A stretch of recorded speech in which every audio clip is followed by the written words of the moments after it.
Lundi 21 décembre 2020, chers internautes, bienvenue à cette nouvelle édition de la revue de presse sur JDC Plus TV. On ouvre en santé avec Le Jour qui dit tout sur la gratuité des tests Covid-19 dans les aéroports au Cameroun, annoncé la semaine dernière par le ministre de la Santé publique, le docteur Malachi Manaouda.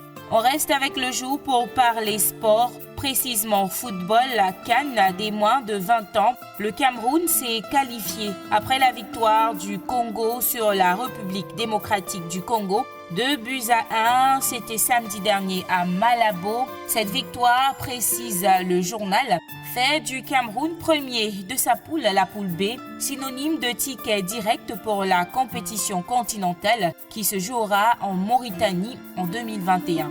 Après Le Jour, on passe à Essingan qui nous fait savoir que sur le chantier de la route Bogo-Pousse, le ministre des Travaux publics pistonne Sorouba pour un marché de 50 milliards de francs CFA. Le journal souligne que malgré un avis défavorable de la Commission centrale de contrôle des marchés des travaux routiers, le maître d'ouvrage, lui, est bien décidé à attribuer le contrat à l'entreprise tunisienne qui aurait dû être disqualifiée pour avoir présenté des CV imaginaires et des déclarations mensongères dans son dossier. La suite de cette histoire est à lire en page 6 d'Essingan, parution de ce lundi 21 décembre 2020.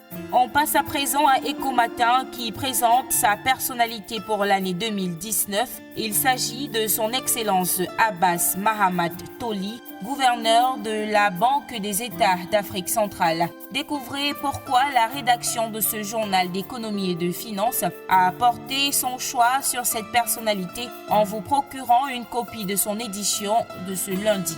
Dans cette même édition, Ecomatin nous fait savoir que les opérateurs de téléphonie mobile ont perdu près de 132 milliards de francs CFA en 2 ans. Ces entreprises, entre autres Orange, Viettel et MTN, estiment d'après Ecomatin qu'ils ne bénéficient d'aucun retour positif sur leur investissement. On parle santé une fois de plus avec EcoSanté qui parle des retombées des journées portes ouvertes organisées par l'hôpital La Quintini de Douala du 14 au 18 décembre. Le journal nous fait savoir que les populations de Douala et ses environs qui ont répondu présentes ont pu apprécier les innovations mises en place pour apporter une qualité de soins optimale à tous les patients. Retrouvez le dossier de la rédaction à ce sujet en pages 6 à 9.